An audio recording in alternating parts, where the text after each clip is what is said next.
Good day, everyone. My name is Azria Galansing, and today I will be discussing to you the Kohlberg stages of moral development. Alright, before getting started, let me read to you here one of the quotation made by Lawrence Kohlberg. As what he said, "We live by encouragement and die without it, slowly, sadly, and angrily." Do you agree with that? Yes, of course. There's actually time in our life that we felt so depressed, and what we need is just a simple encouragement, motivation to live our life, to go on, to move on. Alright, so let's move on. Okay, at the next presentation, we will be able to know who is Lawrence Kohlberg. Lawrence Kohlberg was born on October 25, 1927 in Bronxville, New York. No. So later on, Kohlberg suffered depression throughout later years in his life. And on January 19, 1987, he literally walked into the freezing Boston Harbor to commit suicide by drowning. But that's the time, or that's the reason how he died. But before that, of course, he was able to marry the beautiful girl named Lucy Stitchburg. They had 2 sons together. Lawrence Kohlberg was an American psychologist and educator known for his theory of moral development. He served as a professor in the psychology department at the University of Chicago and at the Graduate School of Education in Harvard University. So this time, let's talk about Lawrence Kohlberg's moral development. How it was developed. Is it his first idea or not? Let's find out. Kohlberg's stages of moral development. Kohlberg was actually very inspired, by the Swiss developmental psychologist named Jean Piaget. Piaget worked extensively in areas related to the moral development of children. And Lawrence Kohlberg would try to build on the work that Piaget had previously performed. Okay, so let's answer our question. So this idea, the idea of moral development is not his first idea. Okay, so i-develop lang niya yung ginawa ni Jean Piaget. And the method used by Kohlberg was the moral dilemmas by Heinz to investigate children's reasoning. And these Kohlberg stages of moral development have 3 levels and 6 stages, which is, it's all about, or it's concerned with the justice. Okay, of course, before discussing the stages of moral development, let us know first what is this Heinz Dilemma that Kohlberg used as his method. So here is it, the Heinz Dilemma. Nasa malubhang kalagayan at malapit nang mamatay ang asawa ni Heinz. At may doktor na nakapagsabi na may gamot na maaring magpagaling sa kanyang asawa. His wife was dying from cancer. So, mahirap na rin siyang gamutin. So, there is only one doctor there is one doctor na nakapagsabi na may maaaring makasalba ng buhay ng kanyang asawa. It was a form of radio that a druggist in the same town had recently discovered. So, buti na lang at may gamot na pwedeng makapabuhay pa sa asawa niya. But the problem is, the drug was very expensive. The druggist was charging 10 times what the drug cost him to make. Diba? Kasi yung nagasto niya doon sa radio is $200. Ngayon, gusto niyang i-charge ng 10 times, which is aabot na tayo ng $2,000. So it's a big problem for Heinz kasi wala naman siyang ganung karaming pera na pambili sa gamot. And yes, Heinz couldn't afford it. But of course, hindi ibig sabihin na hindi na kayang i-afford, wala ka nang gagawin. Diba? Kasi nga sabi nila, kapag gusto, may maraming paraan. Yeah. So, hindi agad sumuko si Heinz at sinubukang gumawa ng paraan. Pati na, so Heinz went to everyone he knew to borrow the money. Pero ang problema, he could only get together about half of what it cost. Diba? So, nasa $2,000 ngayon yung halaga. So, ang nalikom lang na pera ni Heinz mula sa kanyang mga relatives, sa kanyang mga kaibigan, is worth of $1,000 only. So, what Heinz did? So, sinubukan pa rin, of course, ni Heinz na makipag-usap sa druggist. Sinabi niya dito na, please maawa ka sa akin. My wife was dying. At sinabi niya rin dito, na ibenta na lang sa kanya ng mura or babayaran na lang niya later on yung mga balances niya. But what the druggist did? Ang sabi niya, no, I discovered the drug and I'm going to make money from it. Kinagabihan, anong ginawa ni Heinz? Ninakaw niya ang drug doon sa pharmacy. So the question is, should the husband have done that?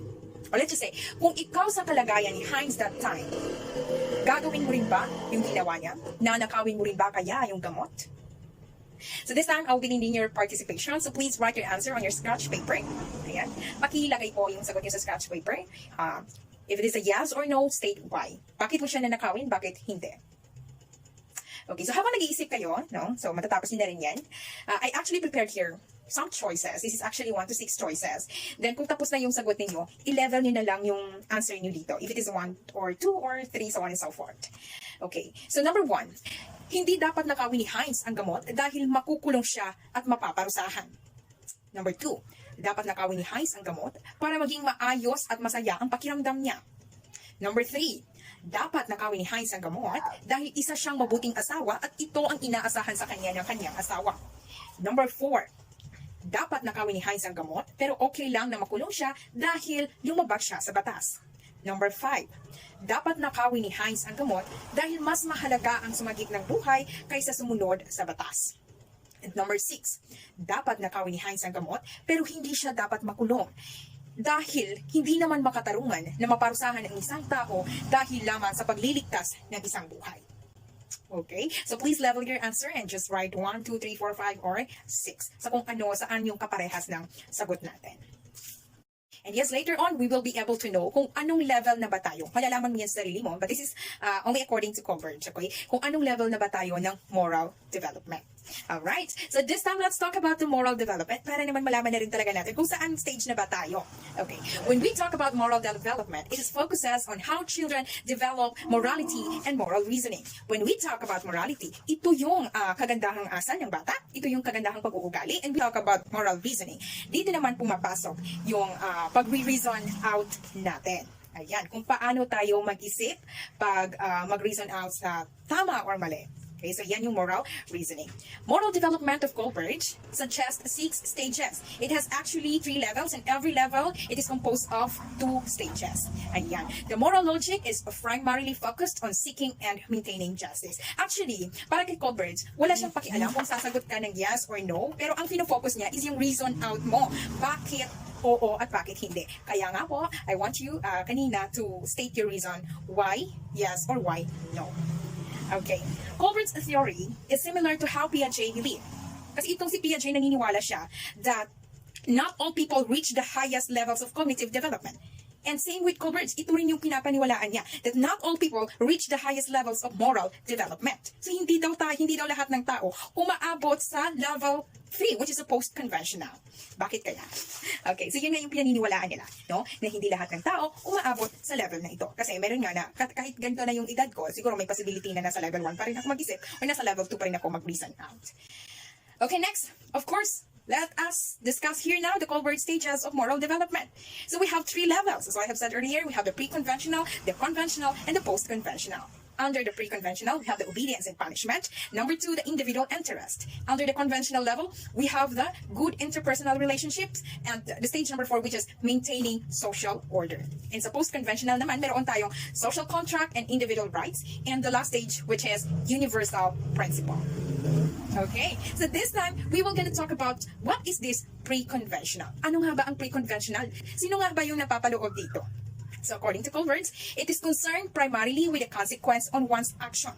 So dito pumapasok yung pag-reason out natin na palagi tayong nakabase sa kung ano yung magiging consequence. Kapag ginawa ko ito, ano kaya ang mangyayari? Person in this level simply pursue their own interests while at the same time avoid sanction. So, let's go through that stages. We have the stage number 1, which is obedience and punishment. At this level, the child obeys the rules to avoid punishment. Ito yung stage na kung saan yung mga bata, ifa-follow ka nila, they will obey your rules, but it doesn't mean that they obey you. They already know that that's the right thing to do. Hindi nila alam kasi ang iniisip lang nila, okay, i-obey ko si mama, i-obey ko si father, kasi nga, ayaw kong maparusahan. So, lagi silang nakatutok sa kung ano yung punishment. Kapag hindi ako umuwi ng alas 7, o di ba, papagalitan ako, mawawalan ako ng hindi ako makakakuha ng allowance, di ba? So nakafocus sila sa punishment. Now, ito na yung number 1 reason natin na ang sabi doon, hindi dapat nakawin ni Heinz ang gamot dahil makukulong siya at mapaparusahan. So kung yan ang pinili mo, it means that you are in pre-conventional level in stage number 1, which is obedience and punishment. Go back to the individual interest, which is the stage number 2. Pag sinabi naman natin individual interest, dito pumapasok yung the child obeys the rules because it is beneficial to oneself. So ito na yung, you scratch my back and I will scratch yours.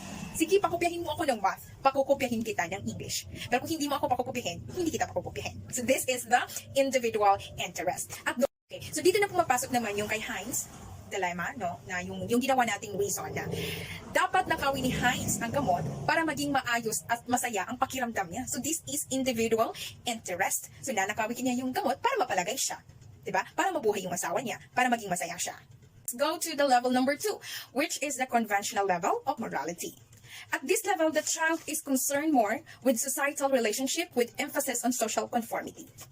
So at this level, the individuals strive to support rules that are set forth by the others, that are set forth by the parents, peers, and the government to win their approval or to maintain social order. So dito na, no? Kung dapat, alas 10, nasa bahay ka na, di ba? Para walang gulo, hindi ka na dapat maglakwat siya that time. Dapat nasa bahay ka na. Okay, because that is the rules that's set by your parents. Now, let's go to the stages. We have the stage number 3. So, pag sinabi natin stage number 3, ito yung good interpersonal relationship. Usually, tinatawag ito, the good girl and the nice boy.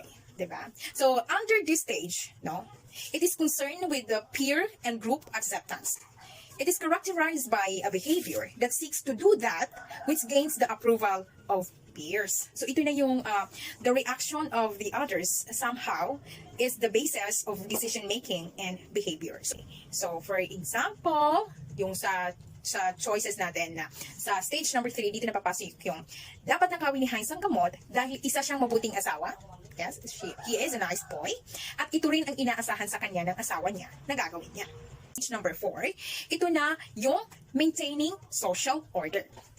This stage actually is one of the very important because there is the higher value in obeying the law. Not just by simply peers approval, kundi yung batas talaga ang kailangan sundin. So this is the maintaining social order. So yun yung concerned natin sa maintaining social order. Hindi lang siya basta-basta nag-set ng parents mo, ng kaibigan mo, ng kung sino man, ng authority, but because it is the said law. Ito yung batas. So this level, the children blindly obey the law because of their importance to maintain a well-functioning society. Okay, so dito na papasok yung reason naman natin na number 4, which is, dapat nakawin ni Heinz ang gamot, pero okay lang na makulong siya dahil lumabag siya sa batas. So kung nagnakaw ka, makukulong ka. So ito yung level na to. Kung ano yung nasa batas, dapat sundin. Alright, so last level na po tayo, no, ng Kohlberg stages of moral development. So we have the post-conventional. So pag sinabi natin post-conventional, this is actually the most challenging level. It is focused on the common good and universal moral principles. Persons at this level make judgment based on impartial universal and moral principles. Even when this judgment may conflict with societal standards, no? Level, individuals now believe that some laws are injustice. May mga batas na hindi makatarungan. This is also the level which is they may disobey the rules that are inconsistent with their own beliefs and principles. Let's talk about the stages of post-conventional level. So we have the stage number 5, which is social contracts and individual rights. So this is concerned with the common good. Those are for the good of the community and for the equal protections of individual rights. So this stage, dito pumapasok yung number 5 reason natin na dapat nakawin ni Heinz ang gamot dahil mas mahalaga ang sumagip ng buhay kaysa sumunod sa batas. Diba? Ang sabi sa stage number 5, concerned with the common good. Kung ano yung nakakabuti sa community. So, mas nakakabuti, no, yung pagnakaw ni Heinz sa gamot kasi nga, makakasagip siya ng buhay. Kaysa sumunod siya sa batas, na bawal magnakaw, okay, kung hindi niya na nakawin ng gamot, then, paano na lang ang buhay ng asawa niya? Diba? Okay. So, at this time, let's talk about the last stage, which is the universal principles. At this stage, this is the principles of justice, dignity, and equality. The moral decision is not just based on the laws, not just based on the rules of the society, but it is also based on one's conscience. So, pumapasok na dito yung konsensya natin. So, example natin is yung reason na ginawa natin sa Heinz Dilemma, which is the number 6.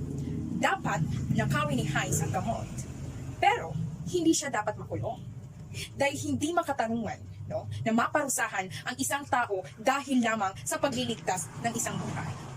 So, ito na yung universal principle. Pumapasok yung konsensya. Diba? Considering the fact na ginawa naman lahat, no, ni Heinz, nagmakaawa siya sa druggist. Sinabi niya rin dito na huhulog-hulugan na lang niya.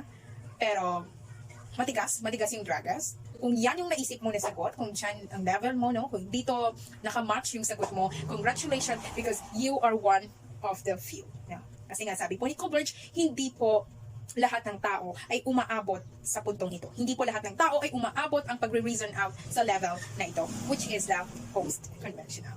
Alright, so this time I know na alam na natin, but this is only according to Kohlberg's stages of moral development. Hindi ko naman sinabi na yan ka na talaga, yan na ang level mo sa moral development. This is only according to Kohlberg's stages of moral development. Kohlberg believed that only a relatively small percentage of people ever reach the post-conventional stages. So according to him, it's around 10 to 15% of people can reach the post-conventional level. And stages 1 to 4 could be seen as universal in population throughout the world. So yung stage 5 and 6, they are extremely rare in all population. Okay, so this time let's talk about the criticism faced by the stages of moral development by corporates. So there is actually a lot of criticisms here. So number 1 is the age bias, gender bias, cultural bias, overemphasize justice, and moral reasoning does not equal to moral behavior. So let's talk about age bias. Bakit siya naging age bias? According to the resource, most of the respondents kasi ni Kohlberg is under the age of 16, who obviously had no experience with marriage, diba? So age bias daw siya because nga, diba, under 16 pa lang yung respondents, karamihan sa subject or respondents ni Kohlberg.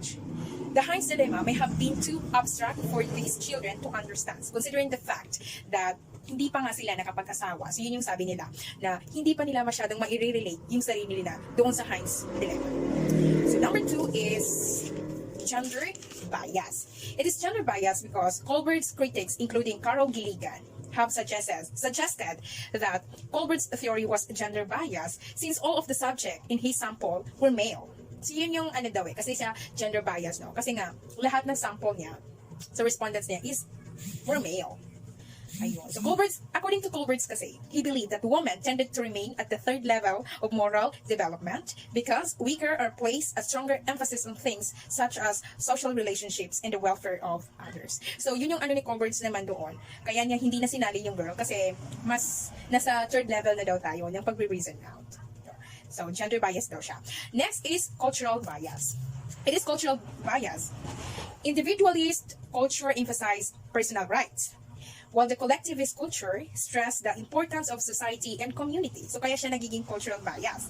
While the Eastern collectivist cultures may have different moral outlooks that Kohlberg's theory does not take into account. So kaya siya nagiging cultural bias. Kasi nga daw, iba yung paniniwala ng mga individualist culture. Pag sinabi natin individualist culture, ito yung mga sanay na mag-isa. Diba? Sanay mag-isa. Pag sinabi naman natin collectivist, ito naman yung mga tao na mas sanay silang gumalaw kapag may kasama. So that's how it is cultural bias kasi nga hindi daw tiningnan ni Kohlberg yun na may iba't ibang paniniwala sa cultural. Next is it is overemphasized justice. Bakit siya overemphasized justice? Let's find out. Critics have pointed out that Kohlberg's theory of moral development overemphasized the concept of justice when making moral choices. Factors such as compassion, caring, and other interpersonal feelings may play an important part in moral reasoning. So that's why it is overemphasized justice. So, yun. Na-over daw yung pag-i-emphasize ni Kohlberg sa konsepto ng justice sa paggawa niya ng mga moral choices doon sa survey. Okay. The last one is moral reasoning does not equal to moral behavior. So itong moral reasoning daw, hindi siya equal sa moral behavior. Kohlberg's theory is concerned with moral thinking, but there is a big difference between knowing what we ought to do versus our actual actions. So tama na naman. Moral reasoning, therefore, may not lead to moral behaviors. Pag sinabi kasi natin moral reasoning, that's what I have said sa first, ito yung kakayahan natin kung paano yung pag-iisip ng tama sa kung ano yung mali. While moral behavior naman, ito yung mga kagandahang asal. Ang sabi kasi dito, kaya kasi same sila, no? So equal sila. So minsan kasi sa buhay natin, may mga sitwasyon na alam naman natin yung tamang sagot. We already know the right answer or the right decision, pero mali pa rin yung ginagawa natin. Katulad nila, na ilang ulit ka na niyang sinaktan, di ba? Paulit-ulit. Pero mas pinipili mo pa rin yung mahalin siya, hindi siya iwan. So, dito lalabas yung hindi talaga equal ang moral reasoning at saka moral behavior. You already know the right decision, the right answer, but you're still doing the wrong decision. So that is why daw, moral reasoning does not equal to moral behavior. Okay, so that's the end of my report, and thank you so much for listening, and hope may natutunan kayo sa araw nito.